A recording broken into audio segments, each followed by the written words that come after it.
Welcome to Unleashed with Eva, where we unleash spiritual principles for victorious living. Hello, everybody. This is Pastor Eva. I am so glad to be back with you today. I've been out of the studio a little bit, but today I have a special guest with me, Judge Shera Grant. And just want to remind you that this broadcast is sponsored by the Firm Foundation Church and also in part by Amy Smith, who is a Mary Kay consultant. If you hear anything today that you would like to dialogue about, or if you've heard something on a previous broadcast, if you want someone to pray with you, you can reach us at the church at 205-500-1398, 205-500-1398.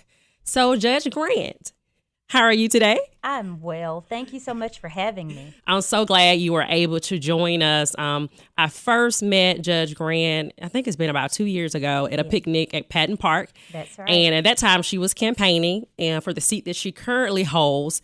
And I've just kind of stayed connected to her. I've been in places where she has been on panels in the community discussing community issues. And I've kind of just watched her career progress. And then I also interview her for my podcast, Communal Expressions, which basically is around community issues. But we came to this place in our conversations, we kept coming back to God. And I then had picked up that she was a believer, as well as just heard some things about how she maintains her connection to God and how that flows over into all of her life and all of her different roles that she plays as a wife, a mother, a judge, a community leader. And so I wanted you all to hear from her today. So, Shera, just tell us a little bit about who you are. Wow. Well, first, thank you so much for having me here. I am one of the district court judges here in Jefferson County. I'm a wife. I'm a mother. I'm a servant of God.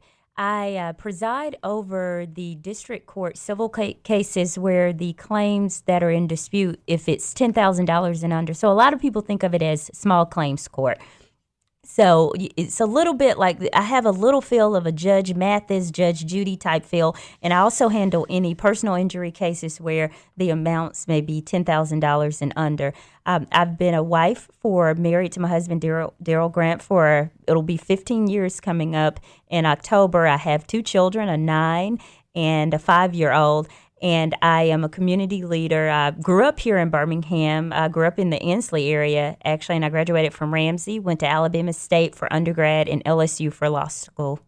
Awesome. Now, most of you, if you haven't connected the name, she's one of the twin judges, if that helps you make a connection. But she's also an individual, and that's why I have her here, by herself to hear from her. And, every time I hear her and her sister introduce themselves, you hear a lot of similarities. But then when you start talking to them, you realize, hey, these are individuals. So let me talk to them one-on-one. And so I hope at some point in the future that we'll have a sister here to tell her story as well. So can you describe for me what you see as being the highlights of your career and ultimately how you saw the hand of God as those things began to play out?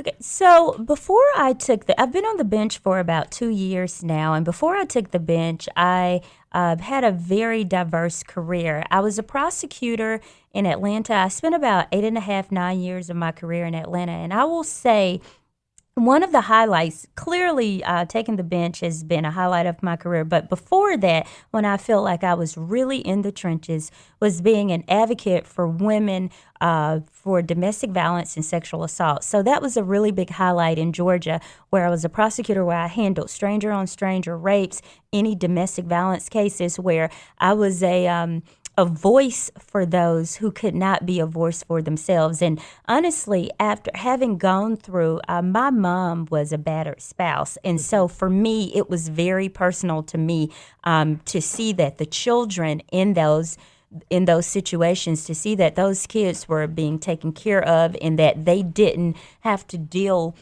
with the fallout from such horrible things and witnessing such horrible things. And, throughout my career, and throughout my life, God has certainly had his hand, because things could have gone terribly different. My sister and I, we saw a lot growing up with domestic violence in the household, but I think God allowed me to turn that into something positive, to go out and help other women who were doing those same things. And I was able to help those women, even when they didn't want to prosecute cases, even when they didn't want to be a strong person. They didn't think they had it in them, but because I had seen it with my mother. And so for me, that was one of the highlights of my career. And I saw how God used something that was so bad in my life as a child that I saw for a number of years, how he saw me to turn that into something positive. Wow. That is awesome. That is awesome. So you talked earlier, about being a wife, a mother, a community leader, an elected, you're in a judge seat, you're a sister, a friend, all of those different roles, and being in a position that I know keeps you busy. Every judge that I talk to, they are busy. And just that you made time to be here with me on this particular show really means a lot. But the question I'd like to ask those of us who are just really busy and have a lot of expectations of a lot of people and a lot of things that are a priority for us, right? Mm-hmm. How do you maintain that connection to God?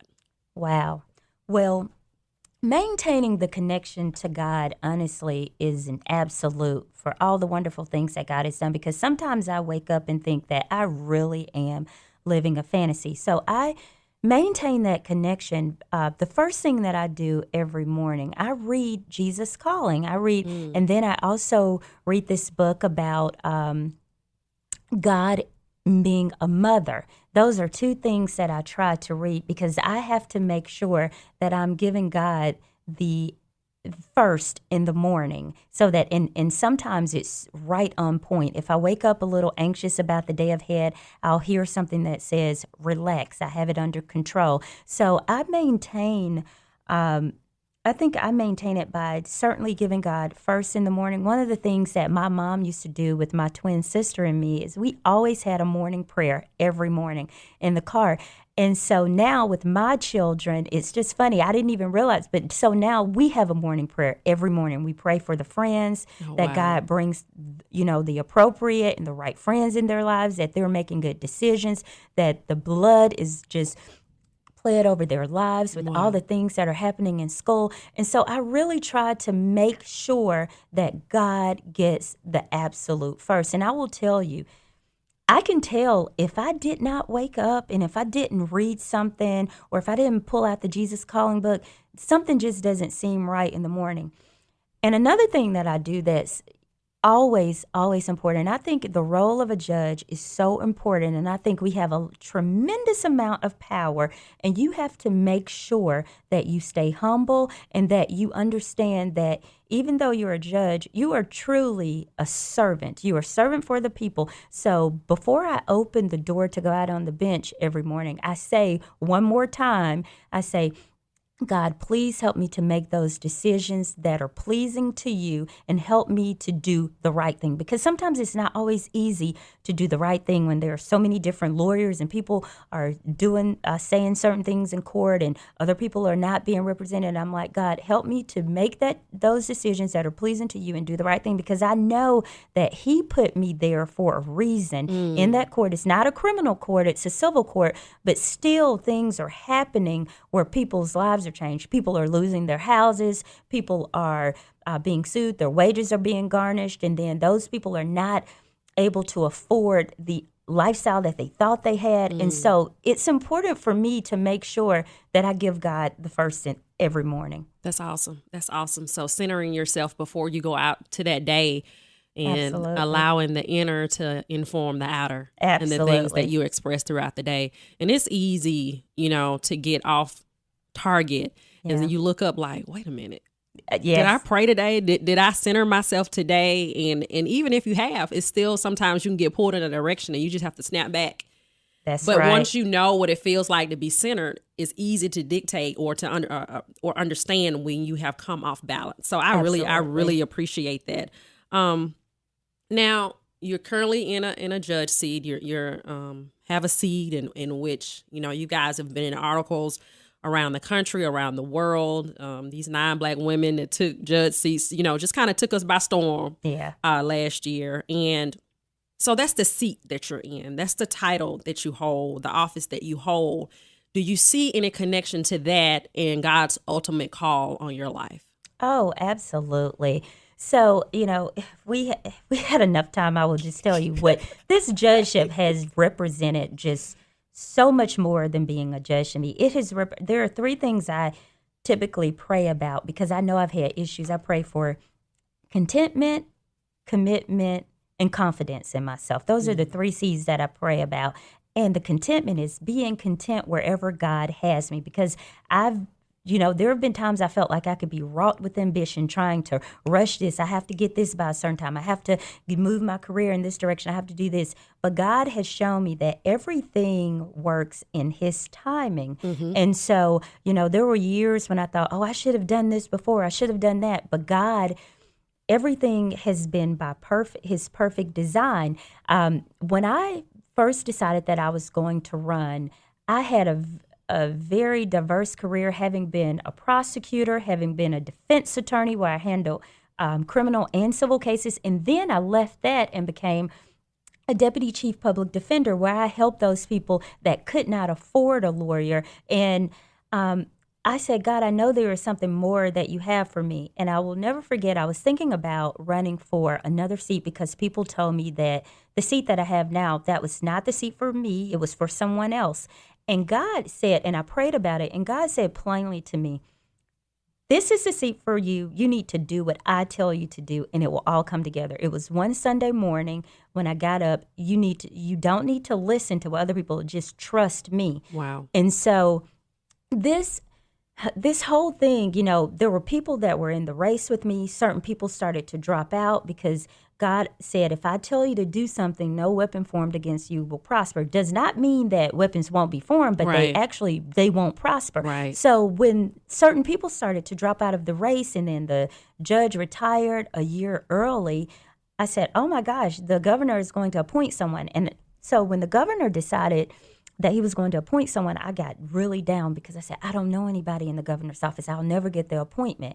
And my sister said, we don't know anybody in the governor's office, but we know God. And That's right. know that He has His hand over our life. And so I started figuring out what did I need to do to get the appointment. And people told me who were friends, they said the governor is never going to appoint a woman. He's certainly not going to appoint a black woman. He's not going to appoint a black woman that's a Democrat. And so when I went to the interview, I felt the presence of God in there. God was speaking through me, all of the things that I had done in my career. He prepared me for that moment. And so when the governor's office called me back and said, you have the appointment, it was a testimony to how good God is and how when you wait on His timing and when you do those things in line, like God prepared me for being a trial lawyer, for representing those that couldn't represent themselves, the indigent community, for creating programs for teens in the community. Like all of those things led up to me having the role that I have now. And for me to be able to be in this position when there are people who represent themselves and that are about to lose their houses, to make sure that their rights are not being trampled over by other lawyers, put them on the same level with other lawyers. And I know for a fact I am there in that court for that reason. Wow. I love what you said. There's a text in Proverbs where it says, the king's heart is in the hands of God, and God turns it whatever way He chooses to turn it. And so sometimes when we are dealing with authority, people will shy away. Yeah. But when God is involved, you'll see people do things that not even their closest advisor would have advised them to do. Yeah. So I applaud you guys for, number one, for listening to the voice of God, and then being courageous. Wow. And seeking things that other people who have sometimes really good intentions will tell you to shy away from. But when you know God is telling you to do something, you really have no choice but to do it. Absolutely. No matter the outcome. Yeah. And trust me, I've tried to do certain things that I thought were my plans and they were not in God's plans. And it has been a waste of time in my life. But I've learned that it's God's plan and not my plan. That's right. Now, you're 36? 40. 40? Oh, 40. My gosh. Yes. Okay, so I'm going to ask you this question. You're 40. You're the 30-year-old Shera. Wow. let's look back at her. What would you say to her? Wow, the 30. Well, when I was 30, a lot was taking place in my life at 30. I was at a place where I just didn't know if everything was coming together. And I think the 30-year-old, I would have told the 30-year-old to relax a little bit and to enjoy things and not attempt to make things happen. God says, I think it's in Jeremiah, I know the plans I have for you, plans for you to prosper, to give you hope and a future. I think I would have tried to tell her, read that verse over and over. Wow. And not try to stress over the small things in life and not think that everything was important. So, I have been praying for the 3 C's for a long time. Give me those C's. It was contentment, commitment, and confidence in myself. And I would have told the 30-year-old me, you have it in you. You're confident. You just need to bring it out. Those were, and I probably would have started praying a whole lot sooner about things. But I think in my 30s, I was on a roll. I needed to get this done by a certain time. I needed to get that done. And I would have told her to relax. God has it all under control. Wow. Yeah. I could, in my hitting 30 mark, I was there. I was there too. And it's easy because society, the church, whatever you want to say, kind of dictate these things a woman should start having together around 30 and maybe about 35. And then it kind of seems like for my friends and my sister that I've seen hit 40, you can kind of tell you're kind of in grace mode. Absolutely. Like this is the best time of my life. And if I could have told myself at 30, like, that's really a great time of your life, like relax. But this is the best time. I've taken some of the pressure off of myself. I've enjoyed the small things in life. I think I was chasing other things thinking that they were so much more important in my 30s. Wow. Now, okay, so let's go to the 20-year-old. You. Where were you, mindset wise, and what would you say to her? Oh, the 20-year-old. Okay, first of all, were you in college? I was in college. I would have told the 20-year-old to dump that boyfriend. That was not the right man. And thank God that didn't work out. But I definitely would have told her that. And I think I would have told her to be more confident. I think I was shy about things. I had things in me. There were things that I wanted to do, but I just didn't know if I was good enough. I didn't know if I was good enough. And I think I would have told that 20-year-old some of the guys that I were dating, women have tuition, and we don't always pay attention to the intuition that we have. And we have intuition, and I knew certain things about certain relationships. And thank God that God was able to take certain things away from me, because when we don't know ourselves that this is not good, God was able to take certain relationships away from me. But I probably would have done it a whole lot sooner, the 20-year-old. Right. So that confidence, you kind of going back to that confidence. Yeah, absolutely. Because I think, society puts on us what we're supposed to be doing, how skinny we're supposed to be. If you're supposed to wear this type of makeup, how long your hair is supposed to be, and there are just certain things that I was more consumed about, and which showed a lack of confidence in myself, that by the time I hit 40, I'm like, oh my gosh, I wasted so much time on things that didn't matter. Right. And as you grow, we always talk about this self-awareness and knowing who we are in Christ, our true identity. As we grow, some situations help us realize what's our true identity and what we stand for and why we're so valuable. Absolutely. You couldn't have said it better. I completely agree with that. Yeah. So, what's next for you? Oh, gosh. So, being a mom, there are so many things that I want to do, and I have to tell myself to sort of relax a little bit. Everything will come in its time. First of all, I have to make sure that I am a good mother, because our dad died when we were young, and so we were left with our mom, who was a wonderful mother, and trying to be a single parent and get things done. And I'm so fortunate and blessed because of who my mom was to me. And so I want to make sure that I am doing the same thing for my kids. So what's next for me is making sure that I am being the absolute best mother and wife that I can be to my family. Because if I do all of these other things and then my children don't get the love that they received at home, the precious gift that God has blessed me with those kids, then honestly, everything I've done is for naught. So I want to make sure that I am a wonderful mom, a wonderful wife to my husband. Also, some other things in the future that I'd love to do. I started a leadership academy program for youth in the community, around 10th graders, and I absolutely enjoyed that program. When I say it was like the highlight, one of the other highlights of my career. So I think what's next is I'm trying to get that program started. When I left the public defender's office, I ran it the first year I was on the bench, and then there was some changes in the public defender's office, and there were changes with how they felt about community outreach, and so that program got put to the side. So one of the things that I want to do is bring that program back.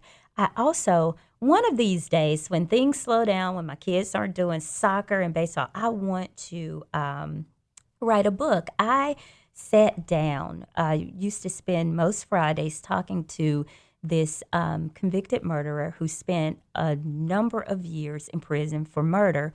And I learned so many things. I learned about forgiveness. And God brought this person into my life, I think, to just teach me about just true forgiveness and redemption. So I want to write about the conversations and then also talk about how this person went to prison, was convicted for murder, and how my life was.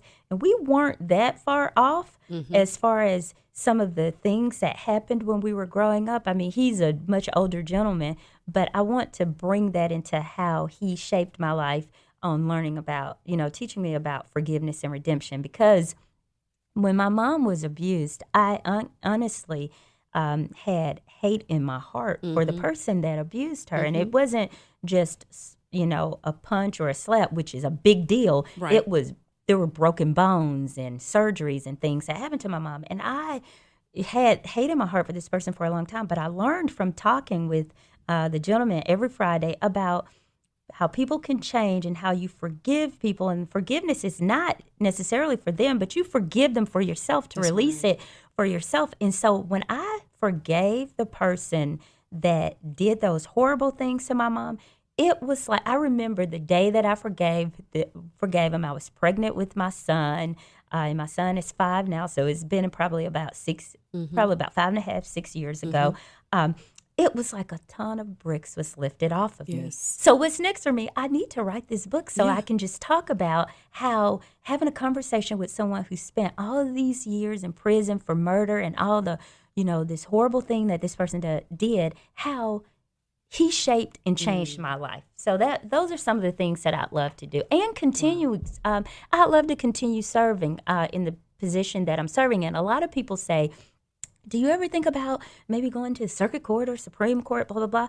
Well, I am, after praying so long for contentment, I am content in the role that God has me in. Being a district court judge, it truly is the people's court and truly is serving people. Like I told my sister not too long ago, she's the drug court judge, and sure, she could move on to circuit court and do other things. I said, but who is going to be there for that person when they have had, when they've had a relapse? That's right. Because you understand that it's not a one-size-fits-all for drug court. Like, who's going to be there? So I feel like, for me, I want to continue serving in the role, because who's going to be there for me? Who's going to be there for these people when they are in front of a judge and they don't know what's going on? They have a lawyer that's using all kinds of legal jargon and they don't know what's going to, like, who's going to be there for them? Who's going to tell them, relax, we'll handle this, or there are other services that can help you? And so those are some of the things that I'd like to continue doing. That's awesome. I heard you say something about, the importance and priority of home, being that good wife and being that good mother, because it really does start at home. So we have about a minute left. I want to ask you, who is God to you? Oh, God is so many things, but the ultimate thing I would say, God is love. God is pure love to me. God shows up in us each and every day. I try to teach this to my children. My daughter started a Bible study because she wanted her friends to learn about God in a fun way. And she wanted to go to some other kids' Bible studies. But during the Trump era, I think some of the things that people were teaching about God was not in line with what I thought was about God. And I want my kids to grow up knowing that God is love. There's no respect of person. And so for me, God is in children, and God is absolutely pure joy and love. Awesome. Thank you for tuning in, everybody. We pray you have a great afternoon and a great evening. You can find out more about the Firm Foundation at thefirmfoundationchurch.com. You can reach us via phone at 205-500-1398. And I believe that we will have Judge Owens back and Judge Grant back so that you all can get to know them a little bit better. May God bless you and may God keep you until we talk next week right here on Heaven 610 WAGG. You've been listening to Unleashed with Eva. Join us for worship tomorrow at the Firm Foundation Church, 131 41st Street South in Avondale at 11 o'clock a.m.